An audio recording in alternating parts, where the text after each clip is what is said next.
Welcome back to another episode of Life with Lamb. Today I'm here with Andreas. Good to be here. Well, good to be back. I know, good to be back. Oh gosh, it's a bit annoying when the hard drive fails on me. Technology, it's our greatest asset, but also a really big liability. Yeah, no, big liability. Andreas and I caught up. God, it must have been ages ago. A fair few months ago now. It was like 3-4 months ago. More, maybe. 4 months ago. You can tell how quick I am onto these things. Yeah. With the podcast. It's hard juggling a lot of things, but no excuses. We're back. We're back to talk about yourself. I really appreciate it. Sometimes you can't control these things. So. No, man, I was keen to come back, actually. Yeah, 100%. What's new, man? What's new? I mean, really not much, to be honest. Just been working away and training hard, that kind of stuff. Yeah. Yeah, love it. I guess a first story that we can start with is how we met. I think that one's pretty funny. It's good because when I listened to the old pod that you sent me, like the audio, I was like, I'll just let it flow. I won't just try and mimic what we did because it won't be natural. But this is the one thing I really wanted to talk about was how we met. So we met at training day. It was last year sometime. It was a fair while ago. Yeah, and, late last year. I reckon. Yeah, and Jaden was squatting pretty heavy in the rack next to me, and this is when he had his insane mullet going on. If anyone remembers that era, shout out. I feel that mullet was. I don't know what barber you went to. But you were just they were like, what do you want? And you said, just make me look like a demon. I just want to look. And you were squatting heavy, and I remember seeing that haircut and obviously the face you made because you were squatting heavy. You looked pretty mad, and because we were both wearing Crundle Crew t-shirts, I was like, I should probably say something to this guy, but you just looked like you were in a different zone. I was like, this guy looks insane. And it was later, we were in the posing room. And yes. Yeah, I took off my headphones for a second, and Jaden saw that opportunity to come and say hi. And in the most soft-spoken voice ever, he's like, oh, hey man, how you going? What's your name? And I was like, it really threw me off. I was wasn't expecting that. I don't know. I guess you can't judge a book by its cover. 100%. I think, I do remember the demon mullet era. Demon mullet. But I think, I dial in a lot when I'm powerlifting. There's obviously this serious phase. I don't know how some people just look so effortless. I seriously just I tune the fuck in. I make some pretty disgusting faces, I reckon. Exactly. So I can I can just imagine how you would have been feeling. But I think I get that a lot, and it's my eyebrows. My eyebrows are very they're angry eyebrows. Yep. They point down a little bit. So yeah, I don't know. The little networker in myself obviously saw that you were wearing a Crundle Crew tee, and I think I was thinking about it the whole session. Oh really? Yeah, I was literally I don't know him. I haven't seen him be reposted as much by Matt. Maybe when did you start with Matt? It was August, and then I had some I think I had some time off, because I went overseas and stuff. And so I got back into it. I hadn't obviously heard or seen most of your stories that had been shared. I think I was only with him for maybe might not have even been a month at that point. Yeah, so, literally. So yeah, little networker Jaden obviously came out and had to say hi, and I'm glad I threw you off. I think it's a good surprise, and it sort of eases the nerves. And we're in a different setup now, which is really crazy. Very grateful for the couches. Because I feel like you were a bit nervous first time. Yeah, no, I think I was actually, because I sat down, and I don't know, you just you sat down, you looked at me dead in the eye across the table, and you're like, just tell me about yourself. I was like, this really feels like a job interview. This year, I'm more relaxed. I think, it's really good. Nice. We're going to make this very casual, and it should be, I want people to feel comfortable in talking about themselves and talking about, where they've come from and their walk of life. So on that note, talk to us a bit about yourself, Andreas. Yeah. Hi, everyone. I'm Andreas. I'm 27. I work as an apprentice sparky in Melbourne, and I powerlift at training day. You'll see me there probably most of the week. Yeah. Love it. Has it always been the sparky path for you? No. I was actually I was at uni, a fair few years back now, and I left, decided to get into a trade. So no, it wasn't always the path, but kind of found my way there eventually. Yeah. Perfect. Talk to us a bit about, your walk of life and where you've grown up, that sort of thing. What were you like as a kid? As a kid? Ooh, that's a good question. I I think I was always a bit of a practical learner as a kid, which is a bit of like was foreshadowing maybe like what I was like gonna do later in life. But I never actually realized that. So I grew up in the country, down Gippsland Way, Traralgon. Some of you might know where that is, and it's like 2 hours southeast of Melbourne. And just grew up there like my whole life. And then when I finished high school, I moved to Melbourne to go to uni, and yeah. Do you get that a lot as a country kid? Like, do you grow up in the country knowing that you're probably going to jet set it off to somewhere more central so that you can, I don't know, establish a career or a life or a future for yourself? Yeah, it's an interesting one because I had thought about this, and I think it's more, I'm a big believer that you're a product of your environment.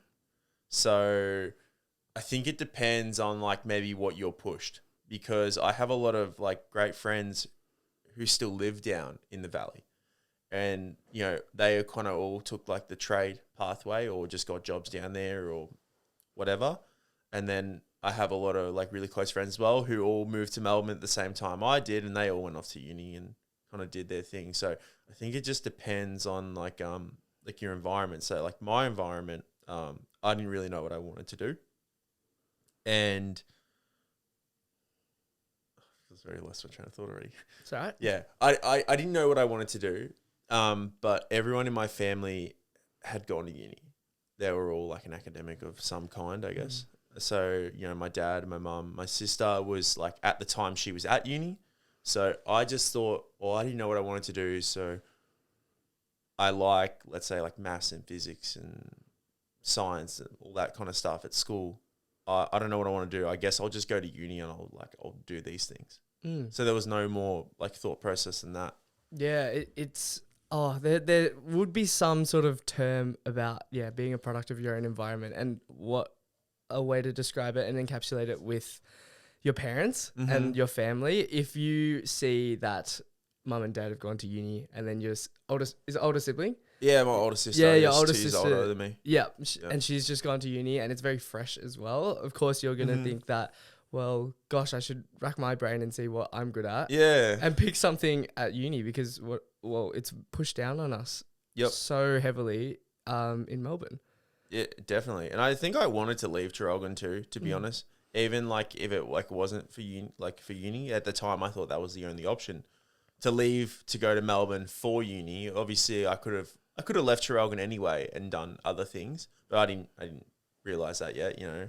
Yeah, you're only a kid. Hey? Yeah, well, that's I think people are too hard on themselves. Like, I think people like would look at me, and like when I meet new people now, let's say at the gym, I feel like, I don't know, when they talk to me, maybe I've kind of got it all figured out or something. But I don't think people realize, all these years ago when I was probably like their age as well, that I did not have it all figured out, and like there was a lot of tougher times. So I think like people need to be like easier on themselves and like just be patient. If your friend was going through the same situation, would you be like rushing them like this, or would you be like telling them that they've got plenty of time? So like, why would you rush yourself? It is that I guess that paradox where you're the one offering advice but you can't take it yourself. Yeah, I find myself doing that a lot, and considering future options and everything. You talk about how people might think that you have it all sorted, and I think from our conversation when we first met, I did get that sense, because we were chatting and you're like, you know, I'm going on holiday. Yeah, like, I've been working as a Sparky apprentice. Yeah, I'm nearly 30, guys. You know what I mean? Like, and that's fine. You're still young. That like people think that's really old, and you should have your life sorted. But I've talked to so many people within your age bracket who are still figuring it out. Oh, yeah. I mean, I only just started to figure it out. You know what I mean? Maybe if you met me a few years ago, you'd be like, this guy like has no clue. I can't take advice of him. Oh, my gosh. Well, this is why you're on the pod. So, I made it twice. Twice, exactly. 2 times. What were the steps like? Because, you know, you've grown up as a country kid, surrounded yourself with a group of friends who were like, yeah, we're gonna go to uni. Like that's what we're gonna do. What was that all like? The transition from a country environment to, I guess, the urban lifestyle, was that pretty jarring for yourself? Yeah, I think so, because it's like a bit of a polar opposite in a way, right? There's so many like things that Melbourne has that the country doesn't have. I mean, like vice versa too. Like some people prefer the country lifestyle. Talk to us a bit about it. Like, what are the differences that you noticed? Oh, just probably, I think like if you're moving to Melbourne and you're like 19, 20, like the biggest thing you're going to notice is like there's like a million more places to go out, right? Like in Traralgon, there was like one or two like clubs, pubs kind of thing. And like my mum's cousins own like one of them. So yeah, it's kind of funny. There's not a lot of like variety of like things to do, but it's like at the same time, it's also like a quiet and beautiful place to live. And I think like growing up there, and I said this last time and I'm going to repeat it, like whereas like I can't say that growing up in the country was better than Melbourne because I didn't grow up in Melbourne, but I'm going to say it anyway. Because I really, and just like I feel like seeing people grow up in Melbourne, like I feel like there's just a lot of things like growing up in the country that you're exposed to, and it's kind of makes you a bit maybe more of a rounded person. And I really enjoyed it, and I was grateful for where I grew up. But the whole idea is when you turn like 18, 19, you finish school, there's really not a lot for you to do. There's not a lot there unless you're ready to just like, I want to go out in the workforce right now. Maybe you could find a job there. But, and if some people are happy with that, like setting their life there and just kind of going through their paces and just continuing on.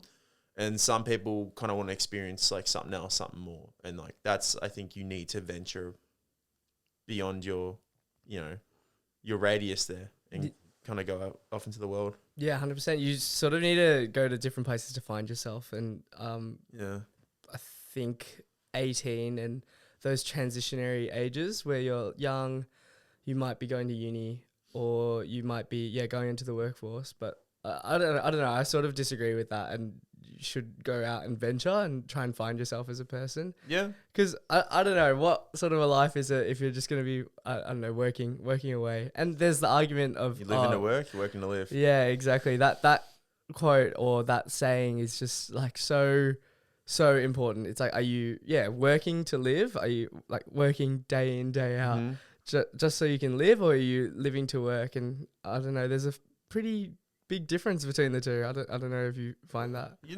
I agree with you, to be honest, like, because and that's the reason I moved to Melbourne. Even if I didn't know what I wanted to do, I knew one thing for sure, that I didn't want to stay in the country. I wanted to leave. And that's not to say that I won't ever go back, but I didn't want to like live my whole life there.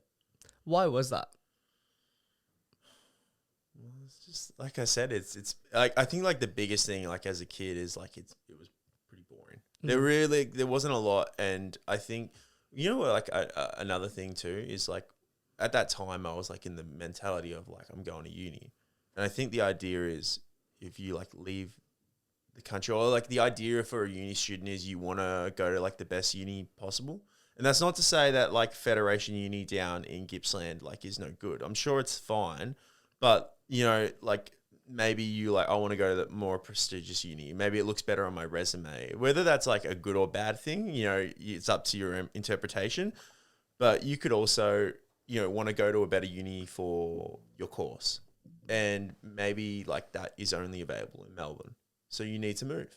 Are you going to hinder yourself and like kind of stay because you're comfortable? Or are you going to step outside your comfort zone and make the best decision possible for you? That's an interesting take on it, because I think I have always been pretty strong about it doesn't matter what uni you go to. Like at the end of the day, we're all getting a degree and we're all going to be pretty qualified. But of course, you can't help. There are prestige matters and issues, and there's just a lot going on behind the scenes that are like very political in terms of like, oh, you go to this uni, oh, I'm not going to hang out with you, or associate elitist, with isn't you. it? It is so elitist. Bit of a society kind of, Yeah, and going to Melbourne Uni, like, it's literally the most elitist that you could get, to be honest. Yeah. So you've discovered, or you've grown up knowing that or that you really enjoy your maths and science, was it? Yep. Where did that take you, and what did you end up picking at uni? Yeah, so it just took me to like the path of finishing year 12, kind of doing those similar subjects. And I I went to uni and I studied a Bachelor of Science in like maths, major of maths and physics, something like that. Yeah. So long ago now. Yeah. And yeah, I the path of like career though, I didn't really know where that was going to take me. I just knew like, oh, I don't know, maybe I'll like do something similar to an engineer or something like that. I think specifically I remember I didn't want to do engineering because I thought maybe that's a bit too basic. Sorry to all the engineers. But it was like, it was like, I think that was like the easy pick if you like maths or something, right? So yeah, maybe I want to go more down the science path. And, yeah. So fair. And what's it like going to uni, not knowing what you wanted to do and having to move from the country into the city? Like, were there any moments of, I guess, dissonance or disconnect where you're like, why am I even here? Oh yeah, I think the moments came like later on though, because I don't know. I think like overall it was maybe it made things easier, like just on my whole experience because I was never really like I guess worried because I was kind of off in my own world. I probably like wasn't well, definitely was not mature, yeah, at all. And I was not something I was thinking about until like it was coming up later, because I think like at uni I didn't treat it like the way it should be treated, which is like I think you should probably treat it like a full-time job. Maybe some people disagree, but you go into class like first thing in the morning, you come home like in the afternoon, and then you got to like study. So you should like be given it like 8-10 hours of your time in the day to succeed properly. And probably people do that and they don't like realize, they go, oh, I don't study at all, but you probably are, right? Because that is like essentially, it's like your 9 to 5 before you go actually out in the world and you do a 9 to 5. So I wasn't treating it like that. I would like go to class or I'd skip a class or whatever. And I was more focused on like the social aspect and just like partying and living it up. And I'm like, oh, I'm in Melbourne now. This is great. So, not knowing what I wanted to do was never really an issue because, I didn't even know what my next class was. No, I really I resonate with with bad this advice. No, I resonate with this so heavily because you do treat. I feel like I don't understand when people do 4 subjects and can still juggle like a part-time job, maybe I don't know, something on the side, or like gym and those sorts of things. Yeah. Like it baffles me how some people are able to juggle it. But they do it. I did less then, and I still like struggled. Like now I do more. I think I realized like the biggest thing like that helps me is having a routine and a structure. That's like the biggest thing that kind of keeps my life in order. When I don't have a routine, my life is like chaos. Even on the weekends, I got to get up early. I got to do something. Otherwise, like sleeping in is a waste of the day. I don't know. I can't. And that's probably like what my biggest problem back then was. I didn't have like routine or structure. You need to have something that like grounds you. Yeah, for sure. Uni full time, just treat it like a full time thing because it is. Yeah, it is. They genuinely mean that it is a full time gig. Yeah. Yeah, that's not. Oh, who would have thought? Full time student, like it's not. They didn't make that up for fun. Yeah, 100%. Yeah. And the transition from country to Melbourne was fine. You felt pretty. Yeah, I was never homesick or anything like that. And plus, my parents, they didn't live too far. Like if I wanted to go back to Traralgon, it's not out in this like fully out in the sticks, But being in Melbourne, like I don't know, kind of, it was like all the things that I was missing, I suppose. So, I was never like really focused on how much I missed home or something. Yeah, perfect. And I guess the fact that you moved with friends was pretty beneficial too. Yeah. And how many years were you at uni for? Too long. I don't know. If I had to think about it, it's too long. Okay, fair enough. Yeah. What were the signs of burnout or when you were sort of feeling like, hey, this like probably isn't for me? Yeah, I think it was like when it got to the point like the party was now over and people were like probably a lot more focused. And I was like, hey, like, what's going on? Like, how come you guys don't want to like hang out anymore? Not like they didn't want to hang out with me. Just more like that mentality, I suppose. Like everyone's kind of mentality kind of shifted, and I would say for me, one of the biggest things is like I deferred a couple times. I was like, I don't know if I really want to do this, and like maybe I'll go like work for a bit and like take a break from uni, and like maybe I can come back fresh. And it's interesting because I remember deferring for the first time, and like I was just like working like a laboring job or something. It wasn't it, like, it was nothing special. It was just to earn some money. But I remember like specifically thinking that I was really enjoying knowing that my weekends were free, because I was like working during the week, which is like a really like weird simple pleasure, that my weekends were free. I was working during the week and I was like earning money, like a good amount of money, and I don't know, I was like just really really preferring that. But I still had the mentality like, oh, like I just needed this break and I'll go back to uni. But and like I did, but like that wasn't, I still hadn't figured it out. So like maybe I should have like clicked there. But yeah, it was around like that time. Like It's hard though. It's that diminishing returns effect. I think that's the economics term for it. But where you've invested X amount of time into something, and it's so hard to let go. Is it it's like worth it anymore? Yeah, exactly. It's like it's not worth. It's a really letting good go. analogy. Yeah, because and the best way to describe it is like maybe a toxic relationship where you know you've been together for, or you've known each other for so long, and then you've sort of, I don't know, hit this point where it's like it should end. And everyone's telling you, I don't want to start again. Yeah, exactly. And it's like you might as well just hold on to that idea or your fantasy of it being a good thing. And I think uni can definitely be like that for some people, because they're like, well, I'm in all this hex debt and I've spent so much time trying to invest into friendships and relationships with people. Why would I let it go now? Yeah. Take it as an expensive lesson learned. It's a very expensive lesson learned, but you know, I think it is something that needs to snap, and I'm definitely experiencing it as well. I'm not going to sit here and say that I'm perfect and I haven't let this diminishing returns hit me, because I did uni in COVID because there was nothing else to do. Yeah. If I had it my way, I would have, I don't know, went to Japan or something, traveled the world. Yeah, it would have been really tough for people because I didn't like, I don't know, I'm a bit older, so I didn't experience any of that. Like people did high school in COVID, uni in COVID. Like I kind of like missed that window entirely, which I'm grateful for. Yeah. It was the 2020 COVID when it hit. I was in year 12, and then first year uni, and then sort of second half. Oh my god, you're 21 now. Year. Yeah, I'm 21. Going on too long.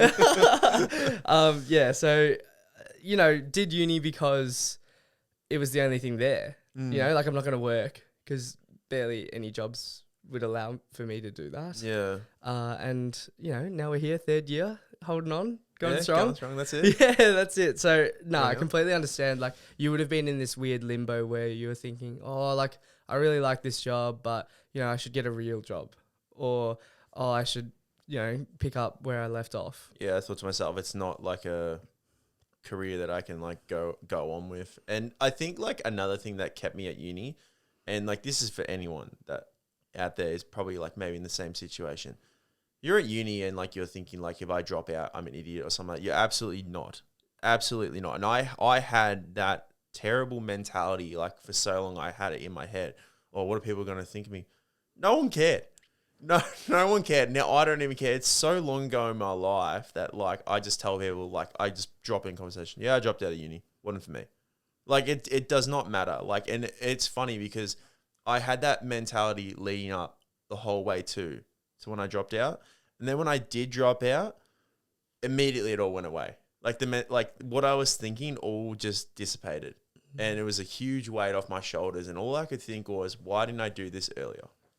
100%. It's like that high school thing as well, where everyone's like focused and fixated on this ATAR, this number, working your ass off for 2 years for it.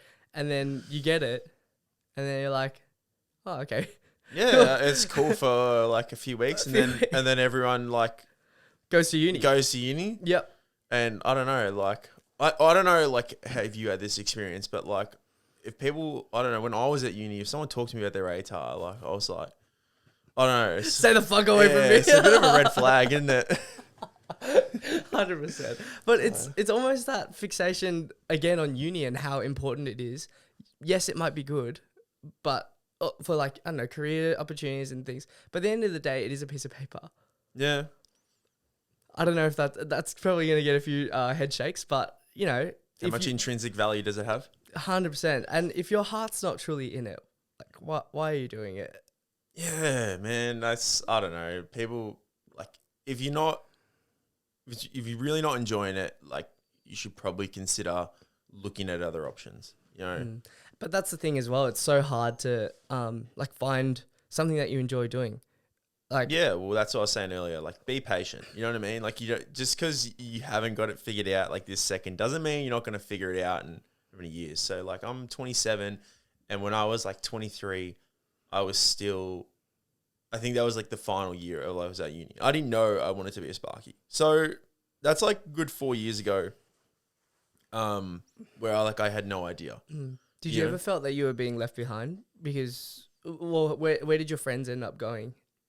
Like all my friends just like ended up like like what uni or like what they end up going on to in life or? Yeah, just like was there ever any circumstance where you sort of looked around and you looked at your friends and you were like, oh shit, like what have I been doing? Yeah, a little bit because like they were all like finished or whatever and I was like, you know, they were all maybe doing their placements or they were working or kind of doing the jobs that they knew they already wanted to do. And like I was like, not only was I like still considering do I drop out, I was also considering what do I do? And you know, it's funny too. It's like even beyond that. If I look at it from the other end of the spectrum or how come, like if I became a tradie earlier, all my mates who live in the valley who are tradies, have been working since they're like 16. And like a lot of them own multiple houses, you know, which is like a weird dynamic to think, especially for people in Melbourne because it's so expensive to live here. So like that's kind of like another thing where I thought, oh, if I got into this earlier, where would I be? But, and I said this in the last part, I'm going to say it again. It's really dangerous as well. You should not, you not be dwelling on past decisions for too long. I think it's okay to look at where you went wrong and like maybe why this didn't work out for you and how you want to move forward from it. But if you're stuck like in your own thoughts and going, I should have done this and I should have done that, you're never going to move forward. And you're not even going to get a chance to rectify your mistake or even make the same mistake because you're not going to move forward at all.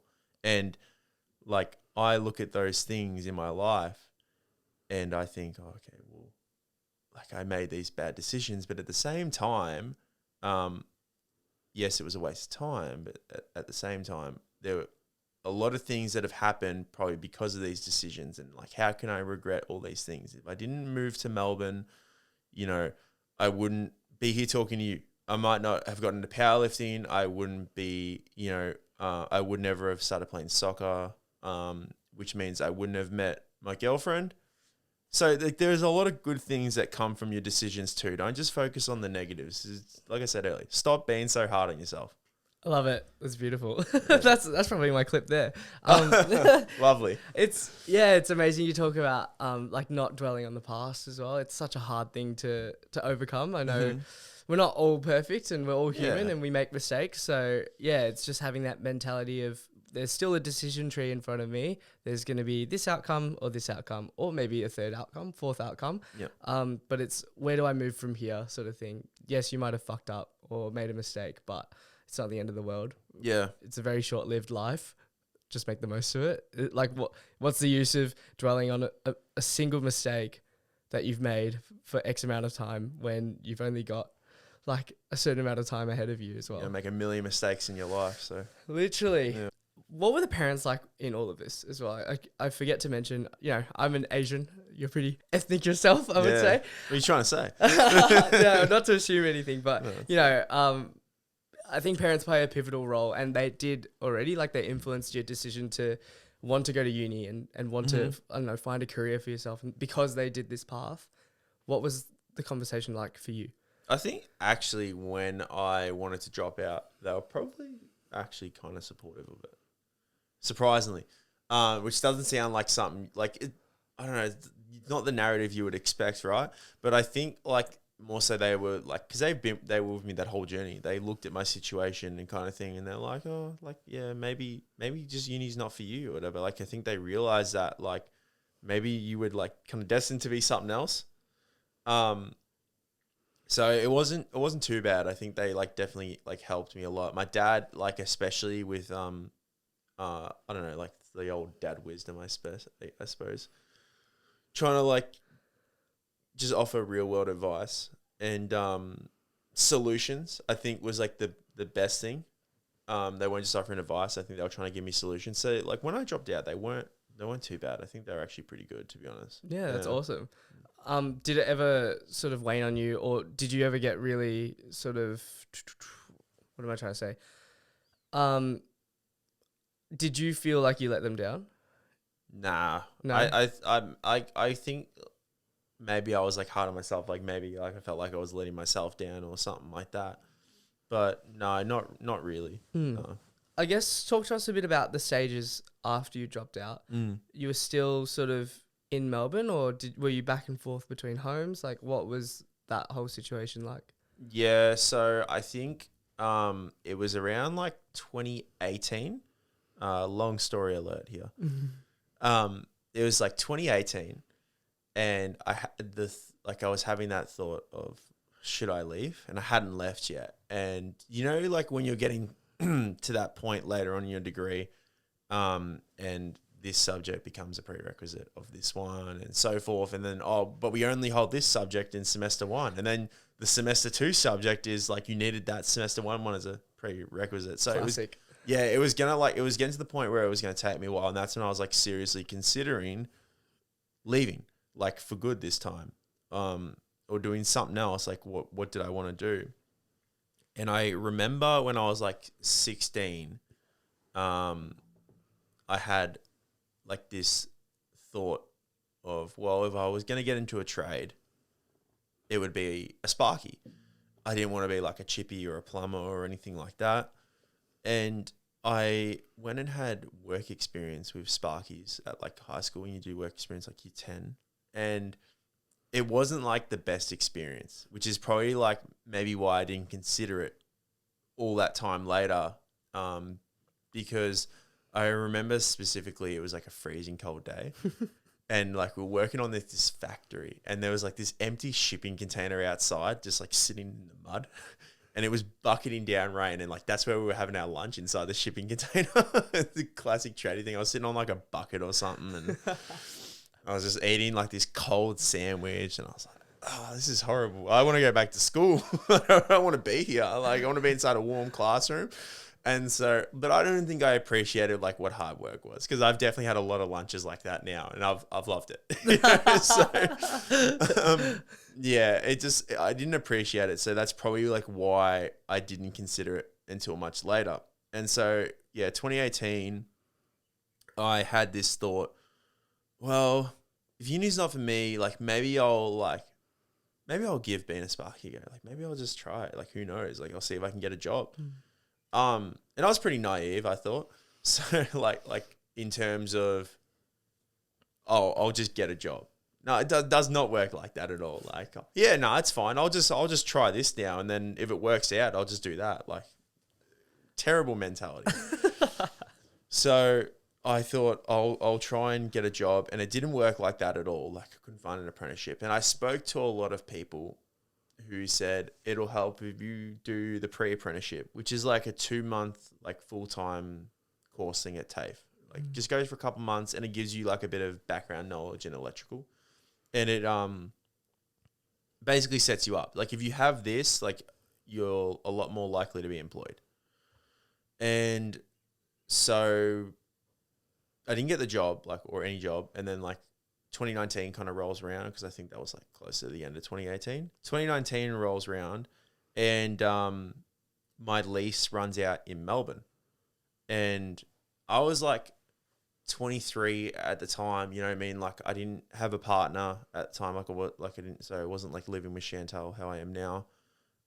So like trying to like rent on your own as like a 23 single guy, like isn't easy, because like I think people have like a lot of like premeditated thoughts about you. So I was getting like rejected like a lot of applications, like a lot. And it got to the point where I was like, well, I haven't found a place. So I had to move back to Traralgon for a but it was only temporary, and it wasn't like that big of a deal. But But then uni started and I thought, well, I'm not traveling like at all. That's not going to happen because it's too long.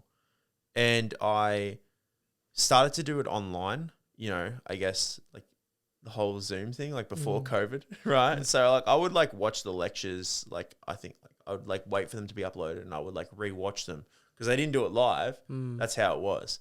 So I would like rewatch it and I would try and do the work, and it was starting to like ramp up in difficulty. And for someone who like was already struggling at uni, didn't really enjoy studying, doing like this stuff through a computer screen was just not sustainable. Like you could not do it.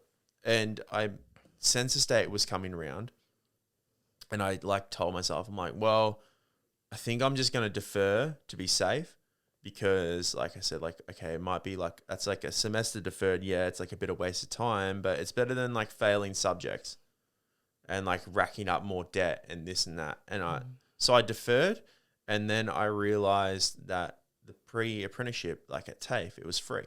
You could just sign up and go and do it. And I was like, oh, maybe this is like a silver lining. Like maybe like, like the stars have aligned for me to go and do this.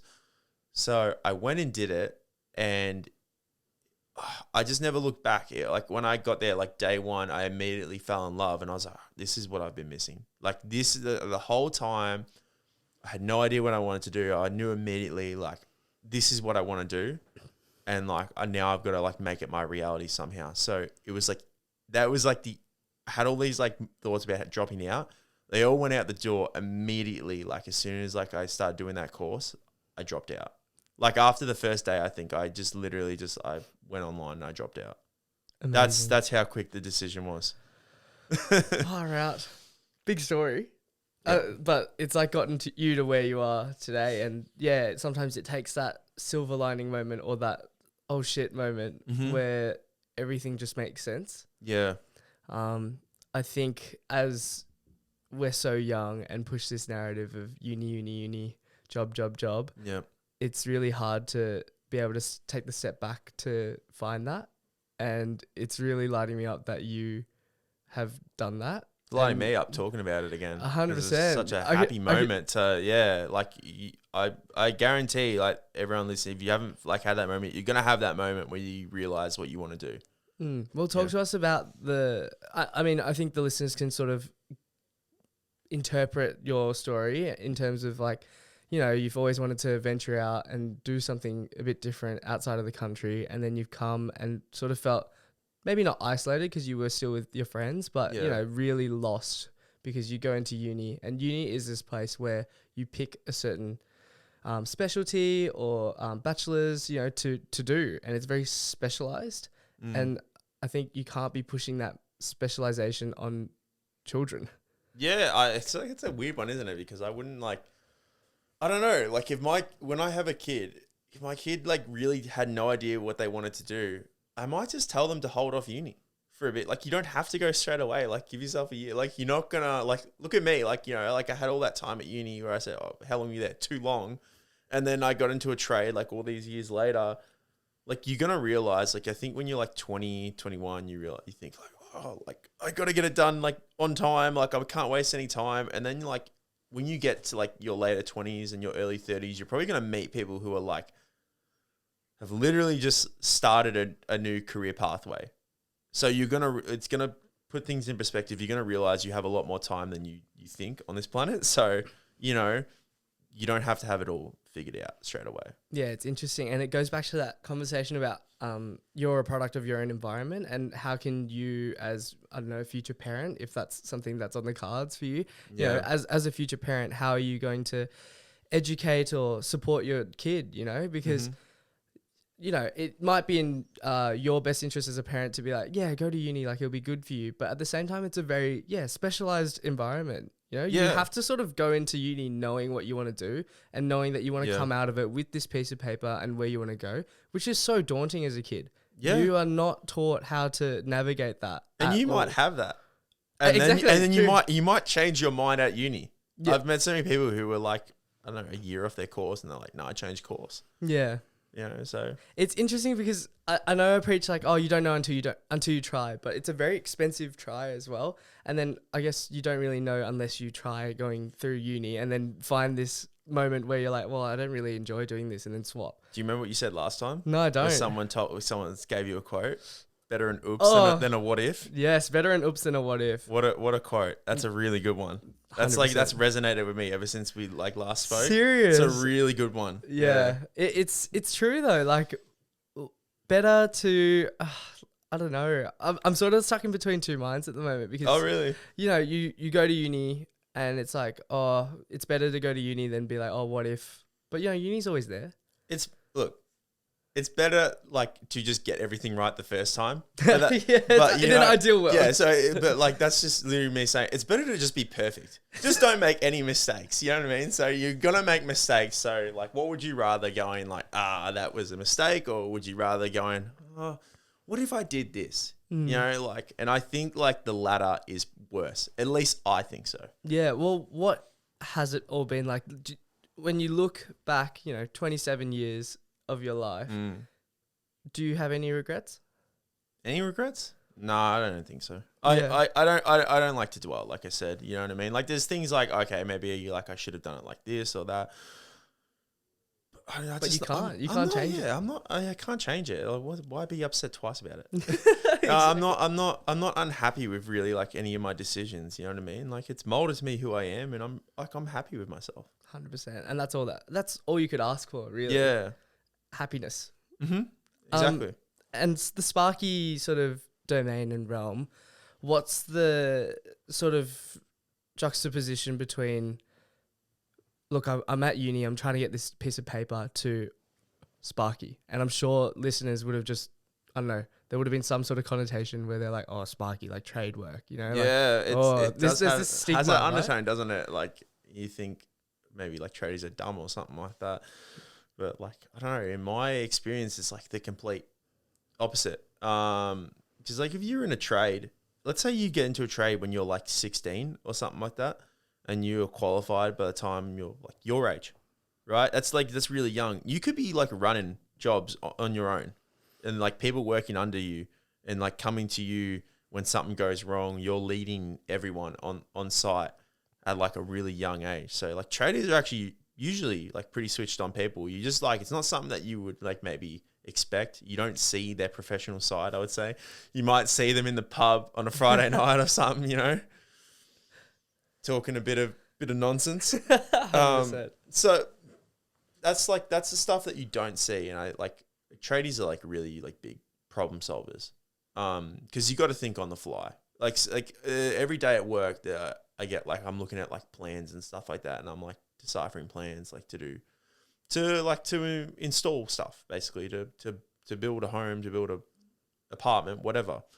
And sometimes like that stuff doesn't, like how it works on the plan doesn't line up in real life. Like it doesn't make sense. It's not practical, this or that.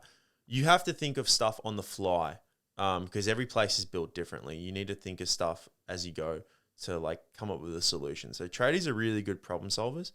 And that's probably something that like maybe like a lot of uni students don't have. 100%. Because like maybe you're being spoon fed a bit. So in a trade you're not spoon fed, and that's like I think was like the biggest like kind of shock to me. Like that was the biggest culture shock. Because now I'm off in like the big wide world. Yeah. And I'm not being spoon fed. Yeah, 100%. And you get the conversations of how uni students like, oh, it's different from high school because you're not spoon fed. But essentially, I think you are in terms of like content. You know when your classes are, your tutes are, and deadlines. It's more the spoon, like high school. You're spoon fed because teachers are on your back, like about assignments and homework due. Whereas unis, they're not, and it's like, well, you've just eliminated like the discipline aspect.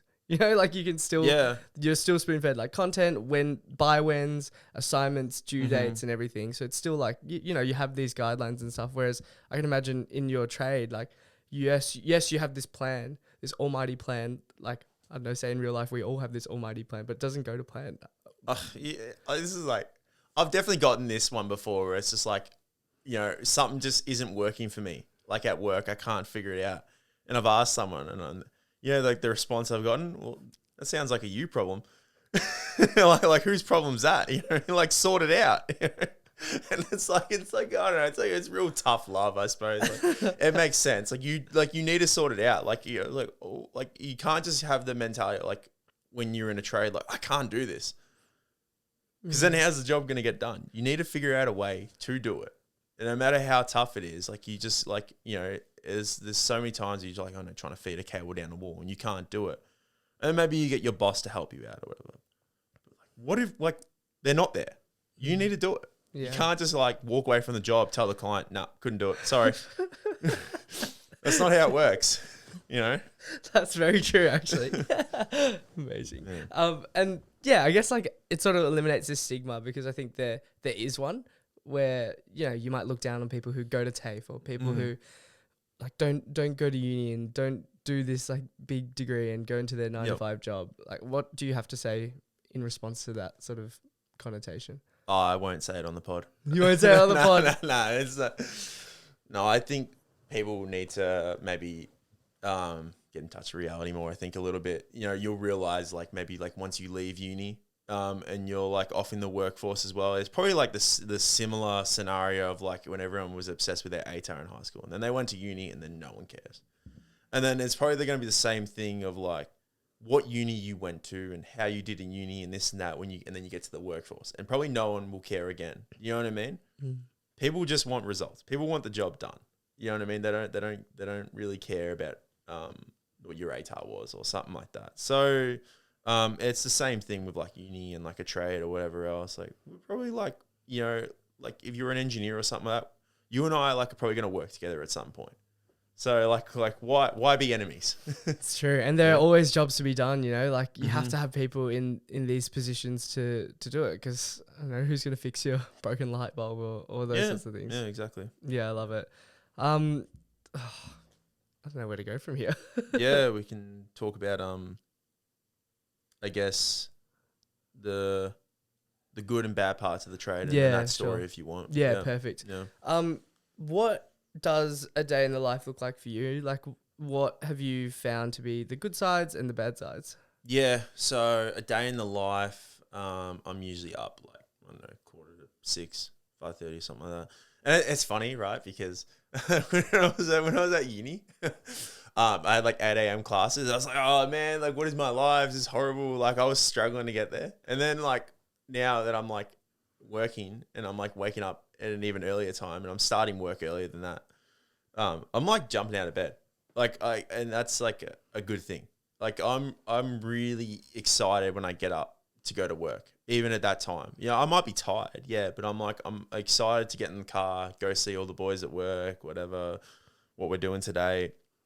It's a really healthy relationship to have with your job. And I think that's something like if you're missing that, like reevaluate. Yeah, look elsewhere. You know what I mean? Because you need that in your life. So yeah, I don't know. I'll get to work like 6:37, work till like 3:30, whatever knock off time is that day. And the good parts, it's just like the fun that I have. You know what I mean? Like I guess like the biggest thing is, like I said, that I'm excited to go to work. The fun I have at work, like maybe in an office, you don't get to blast the radio all day or whatever, like I do. You know what I mean? I get to like I'll sing like out loud. I'll scream across the building to someone else or whatever. I just make jokes all day long. That's the good stuff. You know what I mean? It's a fun environment. There's a lot of good banter. And then like on the other end of the spectrum, the bad stuff, and like I guess like especially like as an apprentice, like you're gonna feel like you don't really know what you're doing sometimes. It's really tough, because like I guess compared to like a uni degree, like you spend 3-4 years learning it and then you go work. You just get thrown in the deep end as an apprentice, and then maybe there's sometimes you're being told to do stuff that like you're uncomfortable doing, and you feel like you don't really have a choice because this is your job. Like, and there's kind of like, it's sad, but there's kind of truth in that. So it's like, what are you gonna do? Argue with your boss? Like, are you gonna like, okay, you lose your job or something like that, but then how are you gonna get another job? So there's like a lot of things that maybe you're uncomfortable doing, or like you don't know what you're doing, and at the same time, like you know, depending on your boss, and I've had bosses like this, like you might be copping an earful at the same time, which isn't super encouraging, right? It doesn't really help. So for me, I have like really thick skin, I think. So like I was pretty resilient to a lot of this stuff, but I think there's a lot of people out there who really struggle with that. Yeah. It sounds, I mean, oh gosh, you have to be pretty resilient if you're being thrown in the deep end like that. You really do. Like it's, I think this like ever since I started a trade is the most like my character's been built like in like the 27 years, like more than uni, more than high school, more than just like working or whatever. Doing this is the like definitely the most I've matured like in the last few years. Yeah. So have there, I mean, it's about that idea of, putting yourself in uncomfortable positions, and what a way to do it with work. And so I guess something you're passionate about. So there's that like safety net of, well, I really do enjoy this, so I want to go through it so that I can be better at the end of the day. Have there been any like really, I don't know, poor experiences where you've really reconsidered whether you wanted to be a Sparky? Yeah, definitely. Like it was like a few. So like one is like there's been like a lot of like redundancies, especially through COVID and whatnot. It's made it like really tough. I think finding work has been okay. The stability of the work has been horrible. As an apprentice, like pay isn't great. You know what I mean? Like it's like sometimes there's like long hours. So like I remember at like one job I was doing like 12, 13 hour days, and like our boss would say, no, let's just work through lunch. So, you know, like and we were doing solar work. That was like in the sun on the roof all day. It was like in summer. Oh, it was like one of the worst jobs, man. And, you know, you're inside the roof, like the roof space. There's like insulation everywhere. So it's itchy. It's like really hot. You're crawling on timbers. So like your knees hurt and stuff. I don't know, maybe crawling under a house. Rats, spiders, whatever. Like it's a really like, and it gets like more smaller and smaller. If you're claustrophobic, probably don't be an electrician, right? Like that's like the number one advice. If you're claustrophobic, it's a really bad, really, really bad job for it. So there's been times where like I've been like stuck under a house, and I've been thinking like maybe I have to like just to grab like my drill or something behind me. I've had to crawl back like 10 meters or something just to grab it, to turn around, and then I've had to crawl back again because it gets like tighter and tighter. Wow. So there's like a lot of like stuff that isn't great about a trade. You know what I mean? So it's not like you don't just like rock up, they hand you a stack of cash and you leave. That's not people got some like big misconceptions. I remember I'm in this. And wait, I'll cut you off beforehand. Go, but please. you like it was like you said. Oh, it's not like these happy, jolly people that just pull up to the pub wearing their fluoro tees and polos. You know, like there are jobs to be done. And I guess please spill about anything that you've seen that people might not necessarily understand. Yeah, so I'm in this group on Facebook for electricians where they can just ask each other questions and whatnot. And I remember one day someone made an anonymous post in there, and it was like about them being stuck under a house. Like, you know, they were really claustrophobic and their anxiety started to kick in. And like I said, I've been there before like a million times. And they were saying like it just got too much. And it got to the point where they just said, that's it, I'm done. They got out from under the house and they just canned it. They quit their apprenticeship, and like they were asking advice because they wanted to get back into it, but they needed to get past this mental barrier because they know they're going to have to do this again probably, and like they can't let that stop them from enjoying a career that they want to do. And I thought all the comments were going to be like toughen up, princess kind of thing, but they weren't. They were the exact opposite, which I was surprised at. And I guess that's even like me. Like I'm talking about like, oh, everyone's got this stigma about me, and I've got like this stigma about myself and my own peers. Whereas like, you know, maybe they're a bit like macho man kind of thing, and like they're not going to have these conversations, but that's not the case. Yeah. There's this big stigma of sparkies or people in the trade being these blokey blokes who, you know, nothing scares them, and you know, toughen up, princess, and those sorts of comments. But did that prove your thoughts wrong? Yeah, it absolutely did. And like all the comments were, you know, basically saying, no, like I've been there too. You know what I mean? Like here's some things that some steps that I took when I was going through my apprenticeship. And people were even like offering good solutions. Like maybe you should try doing. You can clear your throat if you want. Oh my God. Oh, It's jeez. the weather, man. Like, Yeah, it is. I can feel my voice going as Yeah. well. I'll cut it out. It's all good. Maybe you should try and. Oh my God. Right, give me. Take your time. Take your time. One Take your sec, time. yeah. Cut that out. Yeah, of course. Of course. I got It's you. I got you. Maybe you should like they gave actual solutions, whereas like maybe you should try and finish your apprenticeship in like commercial. You probably not going to be under a house as much and whatever. And so there was one comment that was like someone had put up a photo of themselves, like saying like, "Don't worry, mate, like you're not the only one." And it was like them in like a hospital bed, and they look like they're in like a coma state or something. And they were saying that back in like whatever it was 2020 that they fell off a roof, and they were like left permanently disabled. And I was like, "Geez, like that's heavy." And like that one really resonated with me because when I was doing solar work, and I was on like roofs a lot, I remember there was one day we were doing like these really long days. It was in the sun, like, and I was questioning like, do I even want to? Like, when am I going to get qualified? Do I want to do this? And the fall protection for the roof wasn't up, so we always work with like fall protection at the edge of the roof. It's like a bit of a fencing that we put up, and the way like you put in the fall protection is you got to like go to the very edge of the roof when there's no fall protection in. You got to lift a tile, which isn't easy, especially at the edge, and you got to screw in like this what they call like a tile foot, or like a bracket or something into the timber, like under the tile. And then you like put up a pole thing that like sits in that, and then some poles across, and like kind of creates a fence. But when there's no fall protection in, you need to wear a harness. And so the harness is like screwed in another timber, usually on the other side of the ridge cap. So the ridge cap is like the peak of the roof. And so like if I'm like over here, like my harness is like screwed in over here, and I'm like working on this edge. And there's like a lot of do's and don'ts with a harness, and like one big don't is don't lean on it. You're not like abseiling. And this is something that I didn't know. You're supposed to use the harness, like treat it like it's not there. You know what I mean? Like be safe on the roof, do what you need to do. And like if you do happen to fall, like in this unfortunate scenario, the harness will be there to catch you. So as I'm walking down the roof, I'm like kind of letting my slack out, like on my slack line.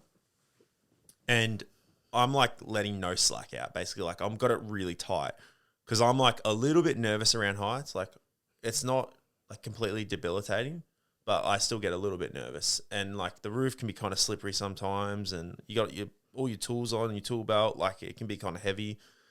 And you also try not to break tiles too when you're walking on them because it's someone's house. So like I'm like holding onto the rope really tightly, and I'm not letting much slack out.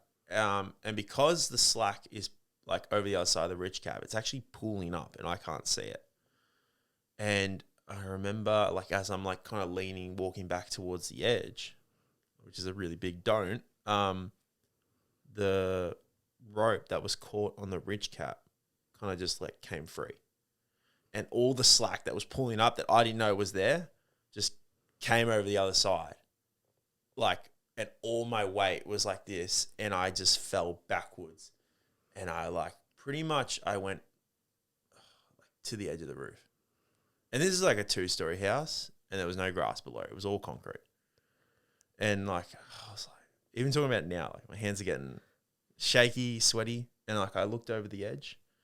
I was like, and I like just no one else was up there at the time. Everyone else was down. And I kneeled down like on the roof, and I just like caught my breath. I was like shaking, heart was going really fast. I was breathing. I just remember like telling myself like in my head, I almost just died. And like what for? You know, like this job that I don't even want to be doing. Like, you know, why is this so tough? You know, like I was like questioning all my own decisions. And at the time I wasn't even living with my partner. So like I couldn't even like I vented her on the phone. Like I couldn't even go home and like vent to someone. So that was like a really tough experience, I think. And like there's been like those times, and I definitely don't ever go to like work in fear, but like it's a dangerous job, you know. And sometimes you'll hear a story about an apprentice or someone who was under the house and like they got snagged on a live cable and they got like locked on, you know what I mean? Because like when you get electrocuted, like your muscles tense up, so you can't like go. And then like, okay, like, oh, then what happened? Like, oh, they died, or like this person, or they survived, but like now their hand is like completely destroyed and like they can't work again. And like, I couldn't think of anything worse. And like, so like when you hear those stories, you definitely like have it in the back of your mind. Like, is today the day that like something's going to happen? Even if it's just like falling off the ladder and like maybe like rolling my ankle, it's like not something I want to do. You know what I mean? So like you constantly like you do think about these things from time to time. It's a dangerous job. Wow. Yeah. Thank you for sharing that. I feel It's like, all good. yeah, geez, you just don't hear about this side of Yeah. trade. And yeah, thank you very much for opening up about it. Jeez. It's tough though. And the fact that someone posted on the Facebook group about it, you can sort of find confidence and maybe even relief in the fact that other people are experiencing this as well. It was a big relief, yeah. Yeah, and sometimes you feel really isolated at work because you're not able to, I don't know, confirm these things that you may be thinking because you might be the outspoken one or someone like disagrees with you and you're really scared of it. And I guess to dial it back to a more relatable situation, because I don't know many people who are in the trades work. It's like when you contribute in class, let's just dial it back to that, and you're too afraid to speak out because I don't know, what will other people think of me? You know, people are going to judge me for this. But I think everyone's always leaning on the fact that someone's going to speak out about it. Yeah. And it probably took that person sharing that post for you to really open your eyes up about, you know, these things happen. I'm aware of it, but I'm not alone as well. And that gives you a lot of confidence moving forward. Definitely. I can imagine. Definitely it does. It's, yeah, it was like, that was like a big moment when I was like reading those comments. I was like, yeah, I'm not the only one who's like felt like, because like when I had these things happen to me, like in my apprenticeship, whether it was like, you know, I felt a bit of anxiety, like under a house or something, or this or that, or like, you know, almost falling off the roof. These are like things that. I've lost my train of thought. What's that? It's all good.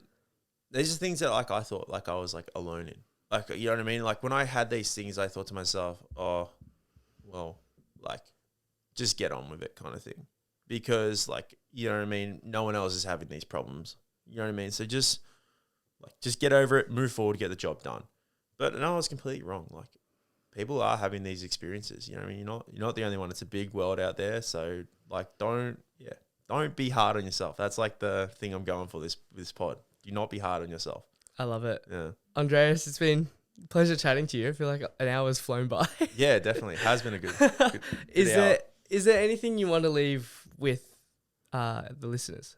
Yeah, I think last time I said, you know, to like open yourself up and, you know, maybe listen to other people's experiences, try and make the world a better place. This time I would probably say, if there's something out there that you want to do and you're unsure if you want to do it, manifest it. And I'm a big believer in that. You know what I mean? Do what you can to make it your reality, because I think in the long run, you're going to be much happier for it. Beautiful. Yeah. I love that so much. Where can people find you, mate? On Instagram, my powerlifting account is Lifts by Dre with underscores for the spaces. Yeah, we'll pop it in the show notes below. But thank you so much for your time. I really appreciate you coming on again. I appreciate you having me back. Yeah, no, I really appreciate it. And I think it gives a really broad perspective on the trade and also about finding yourself. I think your journey has been really insightful in terms of you're 27. You're still relatively young, honestly. And thanks, mate. And I think people, sorry, not relatively, you are young. people Backhand. I think we're just pushed this narrative that it's like go, find your career when you're 21 and then you know, live your life, work your ass off, and then you can retire happy. Yeah. But know that there's space for you to find yourself and do the things that you love. And it's really amazing. And this is why I got you on the pod, that you've found something that you can truly say that you love. Like, you wake up at 5:30 for it, man. Yep. If that's not a testament to how much you love it, and the fact that you keep showing up to work despite your really traumatic experiences, like, I really admire that. And I hope that listeners and myself, like, we're able to find something that really lights us up in that way. And I implore everyone to continue doing so and take Andreas's advice. So thank you very much, man. Thank you, mate. Appreciate it. No, it's all good. Be sure to follow @Life with Lamb podcast on Instagram, and we'll catch you in the next episode. Yo.